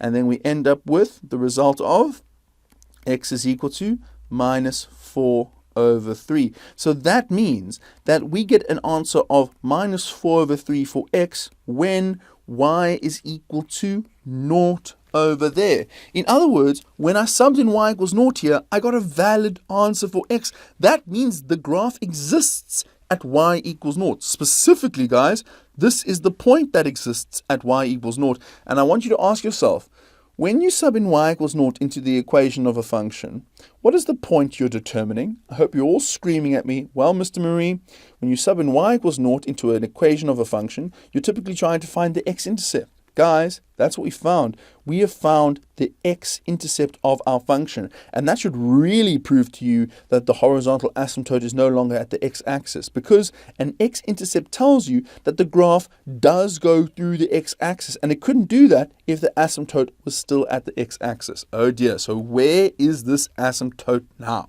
Well, let me basically just tell you, guys. Let's now sub in y equals 3 and see what happens to the function, guys. Well, I'm going to take my function. What was my function again, guys? My function was y is equal to 4 over x plus 3. Now I'm going to sub in y equals 3. So we would get 3 is equal to 4 over x plus, Mr. Marie, what in goodness name are you writing? 4 over x plus 3 over there. Now, if you were trying to solve for x, maybe you would think to yourself, let's get this plus 3 over to the other side. In other words, we're minusing 3 from both sides, and we would then end up with 0 is equal to 4 over x. And immediately you should be thinking, wait a minute, 0 is equal to 4 over x. There's no solution for x over here, guys. There is no value, real or otherwise, that we can divide 4 by to get an answer of 0. It means that the function is undefined at y is equal to 3 now. And guys, remember, I know this because I could very weirdly rearrange this to show that x is equal to 4 over 0, which is just, it hurts me to write that. It literally hurts my mathematical soul to say that we can arrange this so that it equals to x is equal to 4 over 0. Cis, because that means we're doing things with 0 and we're stating things with 0 which are undefined. So this is just nasty. Okay. So we have discovered that our new asymptote is now at y equals 3. Let's go. Let's keep reading on over here, guys. So this means that while the equation of the function is now defined when y equals 0, which means that the graph exists at y equals 0, that's what we discovered over here, guys, the equation is no longer defined when y is equal to 3. This means that the graph doesn't exist for y equals 3, which is the same as saying that the new horizontal asymptote of the hyperbola is y equals 3. And I wonder if it's a coincidence that the asymptote is at y equals 3 and our new q value is 3. Okay, well, let's not jump to any conclusions yet, guys. Let's complete another table with a different q value. Same a value, different q value over here. Okay, now we're completing a table for y is equal to 4 over x minus 2. I hope you agree with me. My q is now a negative 2, guys. So we have looked at a situation where a is positive 4, but q was also a positive over here, guys. Here we go. Okay, so a was also positive 4 and q was positive. We've looked at a position where a was positive 4 and q was 0 over there. And now finally, we're looking at a position where a is positive 4, but q is negative over there.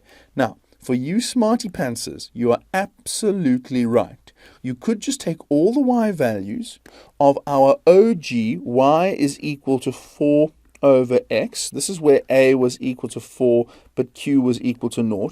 You could just take all of these y values that you have in the original table, and you can just minus 2 from them, and you're going to get, boom, the y values in this table, guys. Think about it. Y is equal to 4 over x minus 2. It's exactly the same as this, except afterwards we minus a 2 every time we're working out y. So these y values will just be 2 less than all of these y values up over here. But just for the sake of it, if you guys are going to calculate some of them, let me show you how we would calculate some of them, and then I'll fill in the rest nice and quickly. So over here, guys, if we're dealing with y is equal to 4 over x minus 2, then we will get y is equal to 4 over minus 8 minus 2. 4 over minus 8 is minus a half. So this is minus a half minus 2 over there, which is minus 5 over 2. And if you prefer to write it with decimals, guys, this would be minus 2.5 over there. Okay. Well, how about this okie over here? Let's just jump straight to x is equal to 0 to see what happens. It should be no surprise, guys, that y will equal to 4 over 0 minus 2 cis. It is undefined. That tells me that once again, guys, my asymptote, well, one of my asymptotes at least, remains unchanged.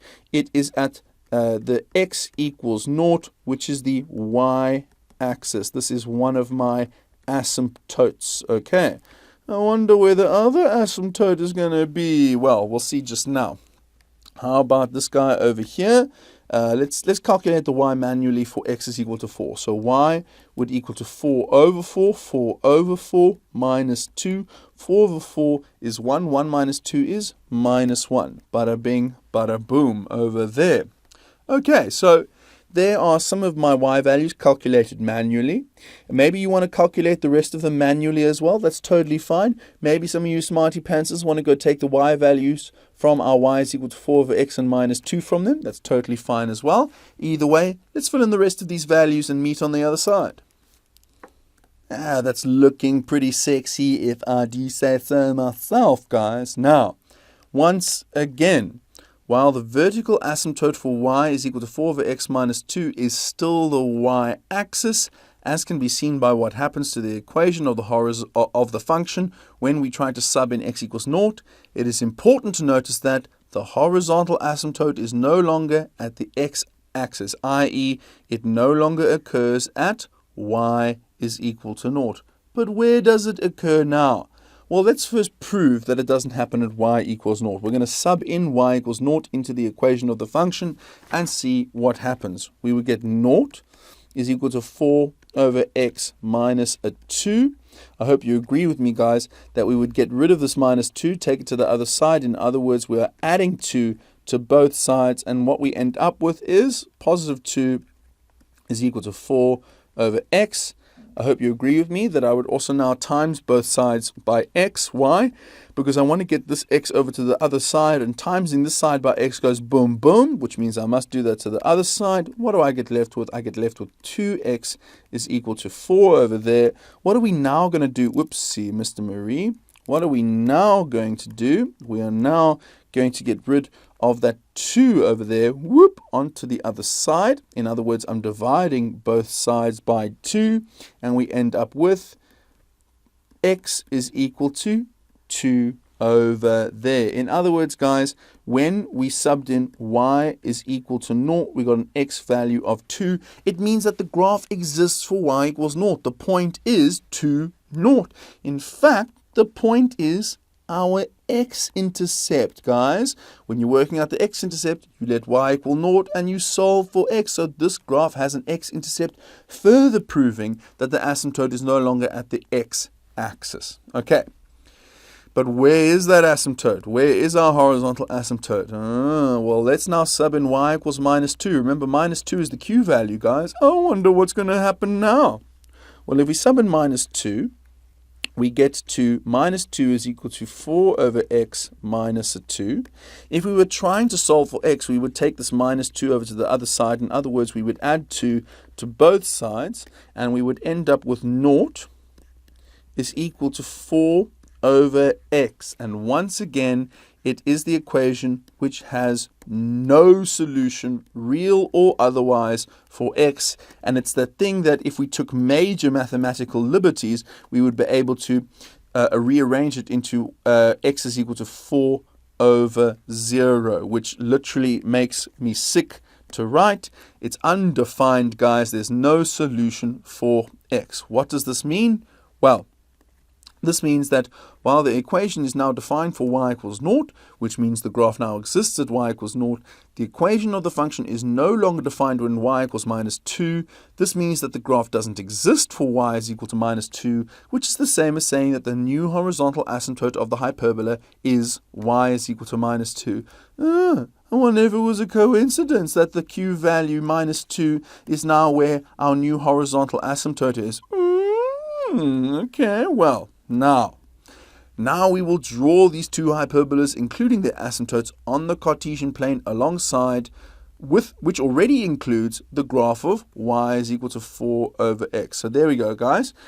I've already drawn in y is equal to 4 over x, and I hope you agree with me, guys. This is the graph where q is equal to 0. And when q is equal to 0, what were our asymptotes? Our asymptotes were the x-axis, which has the equation y equals 0, and the y-axis, which has the equation x is equal to 0. Okay, so there's one asymptote. There's the other asymptote over there. I'm just going to write this a little bit more neatly. Whoopsie, Mr. Marie. Let's move up there. And let me actually get my writing tool out. There we go. I'm going to write this a little bit more neatly. This is x equals 0, which is the y-axis. The y-axis. This is always going to end up being an asymptote for our hyperbolas that we deal with in grade 10. Now, let's together draw the other hyperbolas. Draw your one, I'll draw my one. Let's compare them afterwards.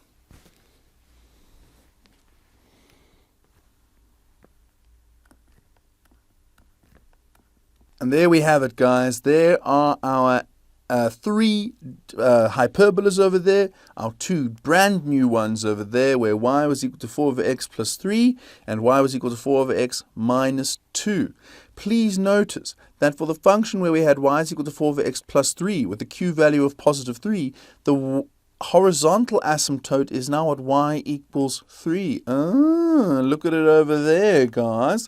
And it is the asymptote, the horizontal asymptote at least, that separates these two curves from each other, whereas when q is equal to minus 2 and y is equal to 4 over x minus 2, our new horizontal asymptote is at y equals minus 2 now. But for all of the functions, for all of them, okay, we still have the vertical asymptote at x equals 0, guys. So the vertical asymptote for all of these guys is still going to be the y-axis. So, first and foremost, I think we can all agree that changing the q value changes the position of the asymptote, but not just the horizontal asymptote, guys, because let's just remember the original horizontal asymptote was at y equals 0 over there. Let me draw that sucker in quickly. Y is equal to 0. This is where the original asymptote was. Boop, boop, boop, boop, boop, boop, boop, boom. Y is equal to 0 over there. So it's not only the asymptote that has moved up or down, it's actually the whole graph that has moved up and down. Look at the blue graph in comparison to the purple graph. Whoop. Okay, well, let me actually keep reading because we have summarized it nicely over here. Once we have drawn the two new graphs, it should be clear that the q value shifts the graph up or down relative to y is equal to 4 over x, where q is equal to 0, including the asymptotes and the axes of symmetry. I haven't even shown you that we've shifted the axes of symmetry as well. I'll show you that just now. Let's keep reading for now, guys. More specifically, the hyperbola with q is equal to plus 3 is 3 units above y is equal to 4 over x, where q is equal to 0, while the hyperbola with q is equal to minus 2 is 2 units below y is equal to 4 over x, where q is equal to 0.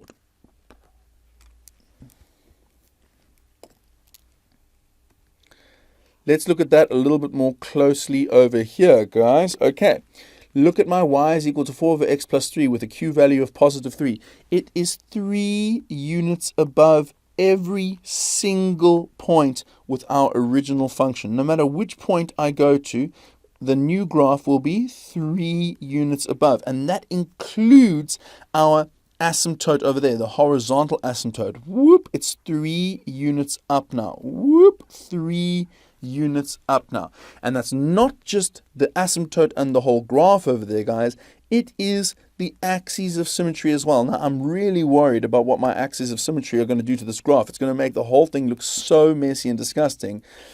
So maybe I'll draw it in as a final thing. So let me first actually show how when we have q is equal to minus 2, we have a new graph that is 2 units below the original graph where q is equal to 0. No matter what point I go to, for example, this point there, boom, my new graph is 2 units below.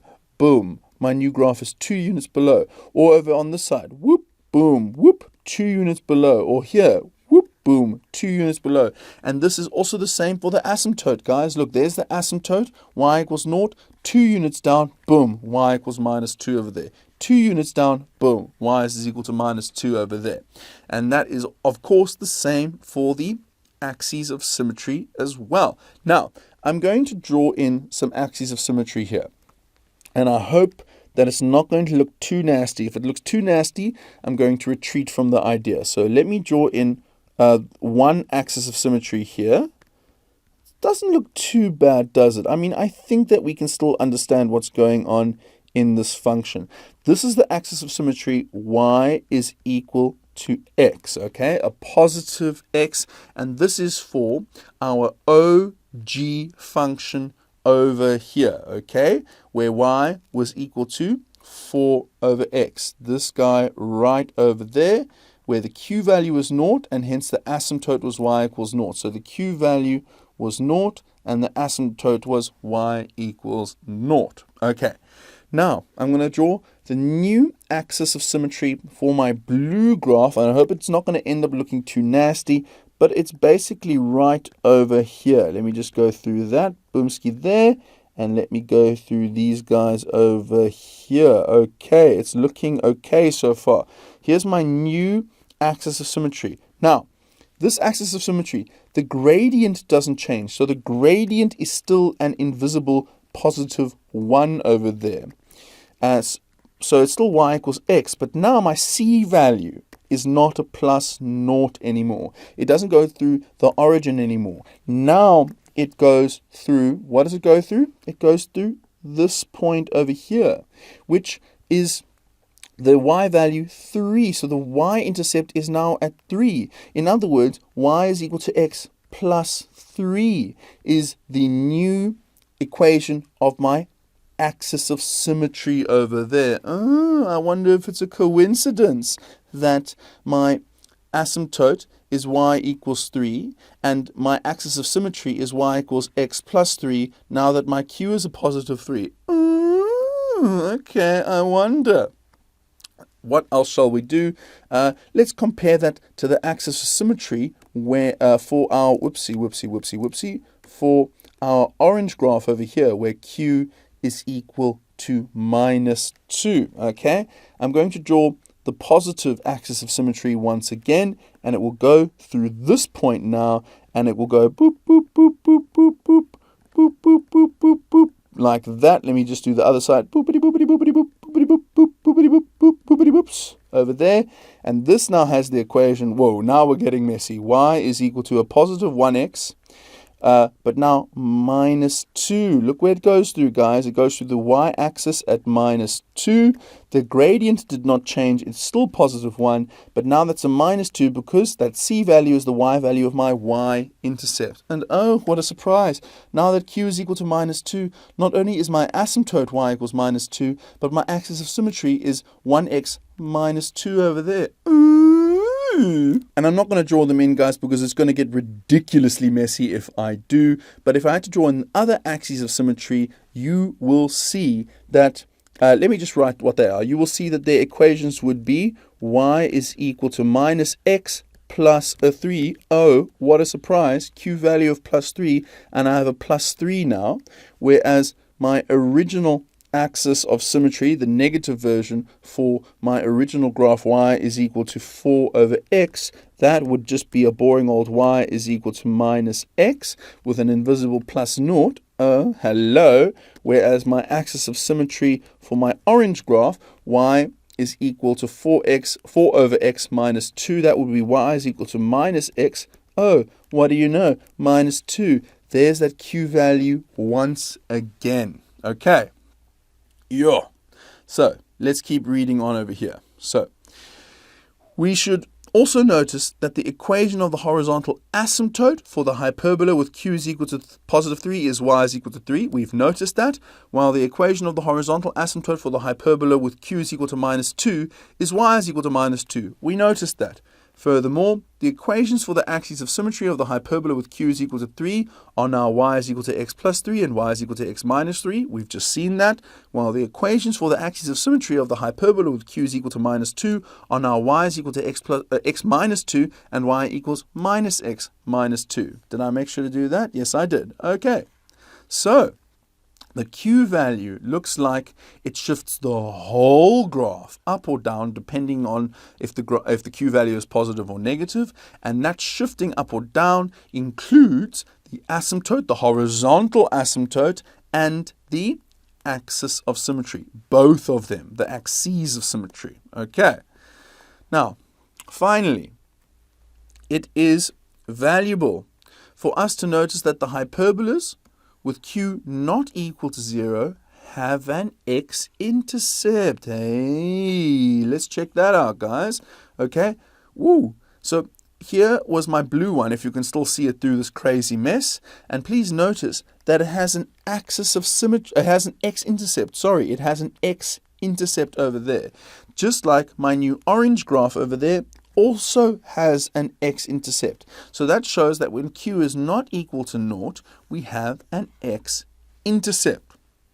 Now, thankfully, parameter q has the exact same effect on hyperbolas with negative a parameters, which means we don't have to investigate what q does to negative a parameters, which means that we can go straight to summarizing what we have learned about the effects of parameter q. Let's see what the effects of parameter q are now. Or rather, let's summarize what the effect of parameter q is.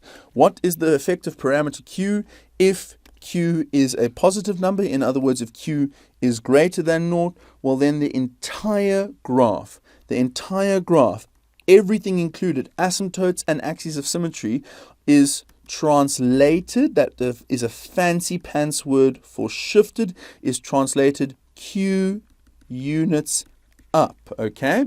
Whereas if our q is negative, in other words, if q is less than 0, then we see that the entire graph, asymptotes and axes of symmetry included, is translated which direction, guys? Down. How many units? Q units down. Okay? So, and obviously, guys, this is in comparison. This is relative to q is equal to 0. Now, the original graph would, where q is equal to 0, would have a horizontal asymptote at y equals 0. So this is all in comparison to q is equal to 0. So I'm going to say here relative to q equals 0. This is all true. So if q equals 0, then we would have had a horizontal asymptote at y is equal to 0. In other words, the x-axis. And then with q being positive, if it was greater than 0, that would shift this whole thing, boom, boom, up to over here now. And our new horizontal asymptote would have the equation y is equal to q. And whatever that positive value was, we would have it right there. Y is equal to 3 was the example we had, okay? Whereas our vertical asymptote here would be exactly the same still as our original vertical asymptote, and it would have the equation x is equal to 0, which is simply the y-axis. So, guys, the vertical asymptote does not change at all. It's the horizontal asymptote that changes, okay, along with the graph. So the graph would now be between the asymptotes that are green over here, guys. Maybe the original graph was here and here, for example. Well, now it will be up here and here, for example. So it's been shifted whoop up, just like that. Okay. Then, relative to q is equal to 0, if q is negative, then we would have had the original asymptote up here, like this. This would have been y is equal to 0. In other words, it would have been the x-axis over there. But now, if q is negative, that whole sucker just shifts down over here. And the equation will also be y is equal to q.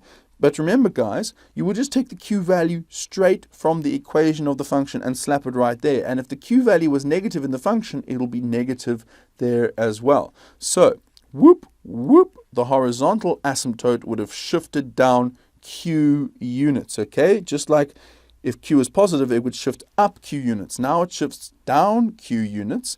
What happens to the original vertical asymptote? Well, nothing really, guys. It's still exactly where it was, because shifting a vertical line up and down doesn't do anything, guys. So the vertical asymptote will still be at x equals 0, which is obviously the y-axis. But not only are the asymptotes shifted down? The whole graph is. So if your original graph was here and here, now your new graph is here and here. So boom, that's also been shifted q units down. And please remember the axes of symmetry are also shifted q units down. I'm not going to draw them here because they're going to make for a super nasty, messy situation, but let me at least write what the equations will be. So originally, guys, the axes of symmetry would have been y is equal to x and y is equal to minus x, but then when you take these guys and you shift them either up or down by q units, then they become the following. The axes of symmetry become y equals x plus q, and y is equal to minus x plus q. Simple as that.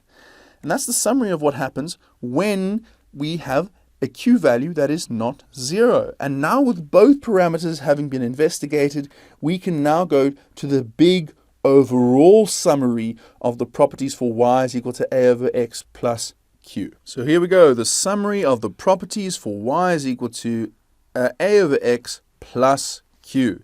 Now that we have explored the effect of parameters a and q on the shape and position of a hyperbola, it is important that we summarize the properties we can expect for the graph with equation y is equal to a over x plus q. So these are the properties of the hyperbola with equation that we have discussed above. And we're going to now make conclusions that are true no matter what value a and q are. Obviously, guys, please remember that there is a restriction on the a value, okay? A cannot equal 0. We know that. We also know that a and q must be real numbers. But the conclusions we're about to make, they work for any a and q value that we're allowed to sub in over here. And the reason I'm mentioning that, let me go all the way back up to parameter a over here. Because remember, when we were first making conclusions about parameter a, I many times mentioned to you that this is for the conclusions we can make about parameter a when q is equal to 0. And I mentioned the fact that these conclusions might change a little bit when q is not equal to 0. Okay. And some of these conclusions definitely have changed. Because now, for example, when q is equal to 0, we could conclude that if a is positive, then the graph exists in quadrants 1 and 3 only. But now that q is not equal to 0, the graph is not only going to be restricted to 2 quadrants, sometimes it is in 3 quadrants. Let me prove that to you. So over here, guys, we had q was equal to minus 4, if I can finally get to it. Whoa. No, we had q was equal to positive 3 over here. And if you can still make out through the disgusting garbled mess I have over here, guys, q is equal to positive 3. Look at it. It's in quadrant 1 as well as quadrant 3 as well as quadrant 2. Okay, so now we can't just make a conclusion that if a is positive, the graph will be in quadrant 1 and quadrant 3. Oh, no. We're going to make a conclusion instead about where the graph is in comparison to the asymptotes. Because look at my graph here for y is equal to 4 over x plus 3. It's not only in quadrant 1 and 3, but it is only in the top right-hand corner and the bottom left-hand corner of the asymptotes. Just like my graph here, y is equal to 4 over x minus 2. That graph is not only in quadrant 1 and quadrant 3, it's in quadrant 1, 3, and quadrant 4. But it is definitely only in the top right-hand corner and the bottom left-hand corner of the asymptotes. So look at the conclusion we can now make that counts for any values of a and q that we're allowed to sub in here. Okay, so as far as parameter a goes, if we see that parameter a is greater than 0, then we know for a fact that our graph will be in the top right-hand corner and the bottom left-hand corner of the asymptotes. Okay, whereas if a is less than naught, if we see an a value less than naught, we know for a fact that our graph will be in the top left-hand corner and the bottom right-hand corner of the asymptotes. Okay, so that is what the a value tells us, whether it's negative or positive. Let's keep moving on over here, guys, with the properties of a hyperbola with the equation y equals a over x plus q continued. Parameter q. What does parameter q do? Well, relative relative to when q equals naught. If q is greater than naught, then what happens, guys? Well, the graph and everything with the graph, the asymptotes and the axes of symmetry, are translated q units up. Translated q units up. Okay, whereas if q is a negative value relative to q equals naught, the graph and everything in the graph, axes of symmetry and asymptotes, will be translated q units down. Q units down. Okay, what does that mean for the asymptotes? Well, guys, as we discovered, the asymptotes will be as follows. The vertical asymptote will always, in grade 10, be x equals naught. It'll always be x equals naught, which is the y-axis. It'll always be the y-axis in grade 10. Yes, in grade 11, that does unfortunately change. But when it comes to the horizontal asymptote, guys, this will always have the equation y equals whatever the q value is. Y equals whatever the q value is. And if q is naught, then the equation is y equals naught. In other words, then it's the x-axis. But it's very often not going to be the x-axis, guys. So what are our asymptotes? In grade 10, we know that they are always going to be x equals naught, which is the y-axis, and y equals q. How about the axes of symmetry? Well, they also shift up and down along with the graph. Let me draw them here. Actually, I can draw them in orange as well. Why not? Okay, so for both graphs, whether a is negative, whether a is positive, whether q is negative, whether q is positive, whether q is naught, they are always going to be intersecting the asymptotes, okay? So remember, the asymptotes and the axes of symmetry, they always meet at that central point over there. They always meet at whatever that central point is over there. Let me just keep drawing these guys. They're looking quite good. But now, what are the equations of these axes of symmetry? Well, they're always y equals a positive x plus q. That's the one that's slanting upwards, whereas the one slanting downwards has always got the equation y equals negative x plus q. That's the one with a negative gradient. Same over here. Y equals a positive x plus q, and y equals negative x plus q over there. So let's write that down in our summary over here. They will always be y equals x plus q, and if q is naught, then there's a big naught there. And y equals minus x plus q, and if q is naught, there's a big naught there. What is the y-intercept going to be in grade 10? Well, in grade 10, because the y-axis is always an asymptote, there will never be a y-intercept. No y-intercept ever in grade 10, guys. But how about the x-intercept? Well, when q is equal to naught, there will be no x-intercept. Think about it, guys. If q is equal to naught, that means that y equals naught.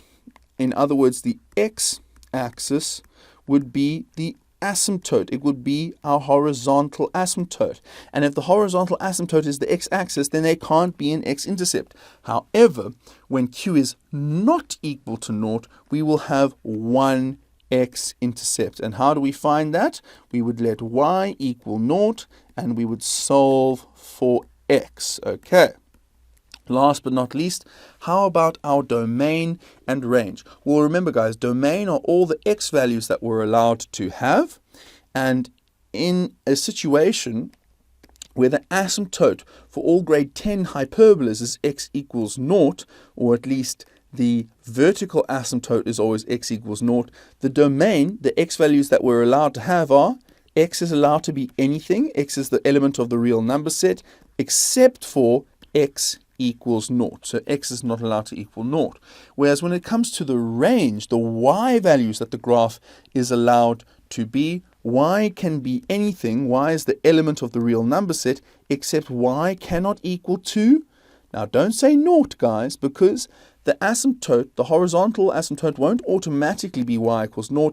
It's y equals q. So y will not allow to be whatever the q value is. And there we go, guys. There's our big old summary for hyperbolas of the form y equals a over x plus q.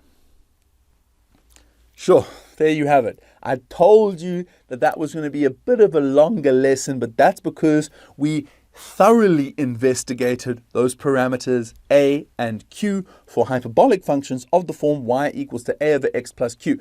Now, for those of you guys who now want to practice some questions with hyperbolic functions, I recommend going to Hyperbolic Functions number 2. That's where we're going to learn how to draw hyperbolas and how to determine the equations of hyperbolas. Or you can go to Applications of Functions 1, where we're going to learn how to do stuff like determine the domain and range of hyperbolic functions, how to figure out the average gradients of hyperbolic functions, and some other basic problems.